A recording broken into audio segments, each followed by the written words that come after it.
we're really fortunate to have a forum where people can trust what they're hearing, to come and hear speakers globally, to be able to know what their next steps genuinely are, and to be in a safer space where they can ask those questions. I'm really excited about all the conversations that were had about women's health and the potential of AI to help drive healthcare forward.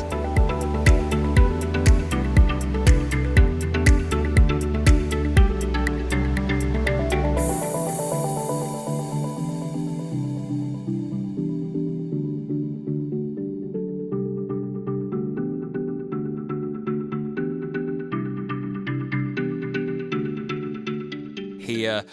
the range of people covers the NHS, it covers clinicians, it covers people in NHS management, but also you have innovators here, you have people from all over the ecosystem with far more of a slant towards what can actually be done on the ground floor. That's why I love coming here. I had the pleasure of joining last year and also made it to India earlier this year, and actually really wanted to come back to hear some of the inspirational talks and feel reinvigorated and reminded of why I like to sit at the intersection between clinical practice and health technology.